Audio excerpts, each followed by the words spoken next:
Hello viewers, अगर आप भी सीटेट में 120 प्लस मार्क्स लाना चाहते हैं तो जुड़े रहिए हमारे साथ। हम आपको बेसिक से तैयारी करवाएंगे। सबसे पहले हमको ये समझना पड़ेगा कि सीटेट का सिलेबस क्या है, because most of the time मैंने ऐसे बहुत सारे स्टूडेंट्स देखे हैं जो एग्ज़ाम कंप्लीट कर चुके होते हैं, एग्ज़ाम दे देते हैं, उसके बाद भी उन्हें पता नहीं होता कि पढ़ना क्या है। तो सबसे पहले शुरुआत करेंगे कि पढ़ना क्या है, क्योंकि अगर आप इसके बारे में आइडिया ले लेते हैं कि आपको पढ़ना क्या है तो आपका आधा जो है बोझ ऐसे ही समाप्त हो जाता है। तो स्टार्ट करते हैं हम लोग। सबसे पहले सिलेबस की बात करते हैं। तो सिलेबस जो है सीटेट का वो 2 भागों में डिवाइड है।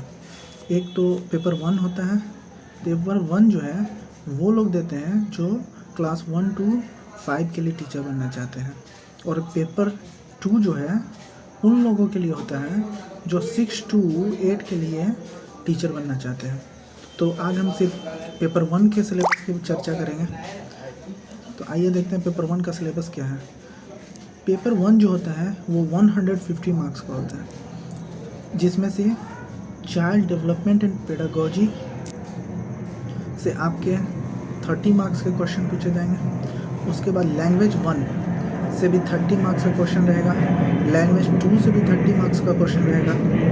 मैथमेटिक्स जो है आपका वो भी 30 मार्क्स का रहेगा। और ये जो मैथमेटिक्स का सिलेबस है वो आपको क्लास 1 से लेकर क्लास 5 के एनसीईआरटी बुक जो है उसी को अच्छे से पढ़ना है। उसी से जो बेसिक क्वेश्चन है जैसे फ्रैक्शन हो गया, मल्टीप्लिकेशन हो गया, डेसिमल हो गया, इन सब कॉन्सेप्ट से इजी क्वेश्चन रहेंगे। उसके बाद इन्वायरमेंट से जो कि ईवीएस है वो भी आपको क्लास 1 से क्लास 5 तक का अच्छे से पढ़ना है। उससे भी आपका 30 नंबर का क्वेश्चन रहेगा। तो टोटल ये कुल मिला करके आपको 150 मार्क्स का क्वेश्चन है और 150 मिनट आपको टाइम मिलने वाला है। ठीक है, आइए अब हम बारी बारी से हर टॉपिक के बारे में डिस्कस कर लेते हैं कि किसमें किस तरह से क्वेश्चन पूछे जाएंगे, क्वेश्चन का पैटर्न क्या रहेगा। ठीक है, तो सबसे पहले अगर हम बात करें तो चाइल्ड डेवलपमेंट एंड पेडागोजी, अगर इसकी बात करें सिर्फ इस पोर्शन की, तो इसमें 30 नंबर के क्वेश्चंस हैं, जिसमें आपको ये पढ़ना है कि बच्चों का डेवलपमेंट किस तरह होता है, डेवलपमेंट के स्टेज कौन कौन से हैं, आपको ग्रोथ और डेवलपमेंट में क्या डिफरेंस है, हेरिडिटी एनवायरनमेंट का क्या रिलेशन है। उसके बाद आपको इसमें पढ़ना है पियाजे और वाइगॉत्स्की, कोहलबर्ग, इन सब के बारे में भी आपको इसमें पढ़ना है। उसके बाद अगर लैंग्वेज 1 की बात करें, ठीक है, अगर हम लैंग्वेज 1 की बात करें तो लैंग्वेज 1 में आपको जब फॉर्म भरते हो आप, तो उस समय आपको चुनना होता है कि आप कौन सा लैंग्वेज जो है प्रेफर करोगे लैंग्वेज 1 के लिए और कौन सा लैंग्वेज 2 के लिए। अगर आप लैंग्वेज 1 में हिंदी चूज़ करते हो, सपोज दैट आपने अगर हिंदी चूज़ किया, तो देखिए ये जो 30 मार्क्स का जो लैंग्वेज 1 है, तो इसमें अगर आपने हिंदी चूज किया है तो 15 नंबर कंपोजिशन है और 15 नंबर का पेडागोजी है। 15 नंबर कंपोजिशन में आपको जो है हिंदी की बेसिक नॉलेज चेक की जाएगी। इसमें आपको 2 पैराग्राफ दिए जाएंगे। एक जो पहला पैराग्राफ होगा उसमें आपको पढ़ना होगा, जो भी आपका दिया होगा पैराग्राफ उसको पढ़ के आपको उससे 8 क्वेश्चन का आंसर देना होगा। अब ये 8 क्वेश्चन कैसे होंगे, ये क्वेश्चन आपको पैराग्राफ रिलेटेड ही होंगे, या फिर पैराग्राफ में से कोई वर्ड दे देगा, उसका आपसे पूछेगा कि विलोम शब्द बताइए या पर्यायवाची शब्द बताइए या लिंग बताइए। और जो दूसरा पैराग्राफ होगा, ये तो फर्स्ट पैराग्राफ हो गया, और एक दूसरा पैराग्राफ होगा जो कि 7 मार्क्स का होगा। तो टोटल 8 + 7 15 मार्क्स का जो है आपका कंपोजिशन आ जाएगा हिंदी में से। और अगर 15 नंबर का बात करें तो पेडागोजी आ जाएगा। पेडागोजी में आपसे ये पूछा जाएगा कि आप हिंदी की क्लास कक्षा में बच्चों को कैसे पढ़ाएंगे, किस मेथड का यूज करेंगे, आप किस मेथड से उनको ग्रामर पढ़ाएंगे, और अगर हिंदी की जो कठिनाइयाँ हैं हिंदी सब्जेक्ट को पढ़ाने में, वो कौन कौन सी डिफ़िकल्टीज़ है जो बच्चों को फेस करनी पड़ती है, उन सब से आपका 15 मार्क्स का क्वेश्चन होगा। और उसी तरह से अगर आप लैंग्वेज 2 की बात करें, अगर आप लैंग्वेज 2 जो है इंग्लिश को चूज करते हैं, वैसे आपकी मर्ज़ी, अगर आपका इंग्लिश अच्छा हो तो आप इंग्लिश को लैंग्वेज 1 में चूज कर सकते हैं। तो लैंग्वेज 2 इंग्लिश अगर आपने चूज़ किया तो इसमें भी 15 नंबर का कंपोजिशन रहेगा। कंपोजिशन में आपको 2 पैराग्राफ दिया जाएगा। पहला पैराग्राफ जो होगा वो 8 मार्क्स का होगा और दूसरा जो पैराग्राफ होगा वो आपका 7 मार्क्स का होगा। और इन दोनों पैराग्राफ में भी सेम वही रहेंगे। इसमें आपको जो है पैराग्राफ रिलेटेड क्वेश्चन पूछे जाएंगे कि आपकी अंडरस्टैंडिंग चेक की जाएगी कि आप पैराग्राफ को कितने अच्छे तरह से समझ सके हैं।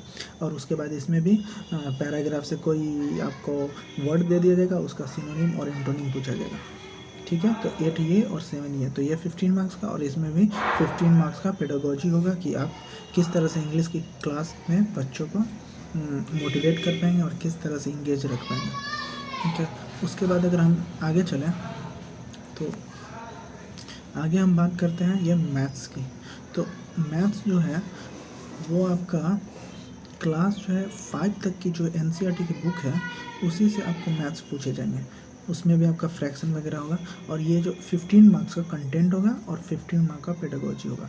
पेडागोजी में आपको पूछा जाएगा कि एबेकस क्या है, आप किस तरह से बच्चों का ऑडियो विजुअल एड्स का प्रयोग करके बच्चों को पढ़ा सकते हैं। ये पेडागोजी का रिलेटेड क्वेश्चन है। पेडागोजी जो सारे में है, इन पेडागोजी का मतलब ये है कि आप बच्चों को किस प्रकार पढ़ाएंगे। इसमें आपका कंटेंट का नॉलेज चेक नहीं किया जाता। सब में कंटेंट के लिए अलग से 15 मार्क्स का डिवाइड किया गया है। तो टोटल जो ये 30 मार्क्स का था सब में, सबको इसने 2 पार्ट में डिवाइड कर दिया है, 15 नंबर कंटेंट का और 15 नंबर पेडागोजी का। ठीक है, तो EVS भी आपको क्लास 1 to 5 तक एकदम अच्छे से कंप्लीट कर लेनी है। इसमें आपको कहीं जाने की ज़रूरत नहीं है। आपका 100% जो कंटेंट का क्वेश्चन है, 100% क्वेश्चन वो आपका 1 to 5 के बुक से ही मिल जाएगा। NCERT का बुक जो चलता है बच्चों का। और मैथ भी ये 15 नंबर का जो है वो भी आपका 100% जो है आपका जो है क्लास 1 to 5 के बुक से मिल जाएगा। अब बात रही कि आप लैंग्वेज 1 और लैंग्वेज 2 के लिए आप प्रिपरेशन कैसे करें और कैसे चूज करें कि आपको कौन सा सब्जेक्ट लैंग्वेज 1 लेना है और कौन सा लैंग्वेज 2, और लैंग्वेज 1 और लैंग्वेज 2 में क्या डिफरेंस है। तो मैं आपको बता दूं कि अगर आप लैंग्वेज 1 चूज करते हैं तो लैंग्वेज 1 आपका थोड़ा टफ क्वेश्चन उसमें से आएगा।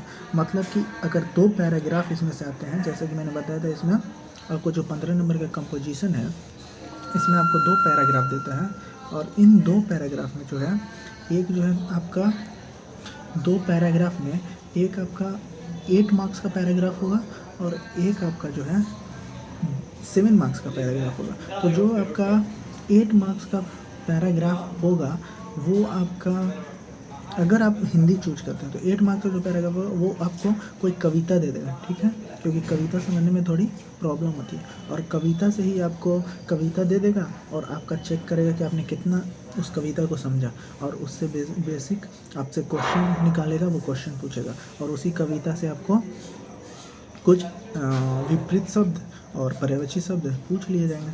और 7 नंबर का वो तो पैराग्राफ रहेगा, कहानी रहेगा, उसी में से आपको आंसर देना होगा। अगर आप लैंग्वेज 2 को इंग्लिश चूज कर लेते हो तो इसमें जो है आपको दोनों जो है, इसमें कोई पोएट्री नहीं दी जाएगी, सिर्फ आपको कहानी दिया जाएगा और उस कहानी से ही आपको आंसर निकालना है। ठीक है, और मैथ के लिए तो जैसे मैंने आपको बता ही दिया। तो ये टोटल आपका 150 मार्क्स के सिलेबस में। और अगर आप चाहते हैं कि हम क्लास 6 to 8 की भी सिलेबस आपके लिए बनाएं और इसका भी आपको अंदर जा करके इसका हर टॉपिक का एक ब्रीफ इंट्रोडक्शन दूं, तो आप कमेंट कर सकते हैं। और अगर आप चाहते हैं कि 6 to 8 का भी मैं आपको प्रोवाइड करवा दूं सिलेबस, तो आप बिल्कुल कमेंट कीजिएगा, मैं बनाऊंगा और उसके बाद कंटेंट भी बनाऊंगा। और मुझे पूरा उम्मीद है कि अगर आप अच्छे से मुझे फॉलो करते हैं तो 120 पर ईजिली आप अचीव कर सकते हैं।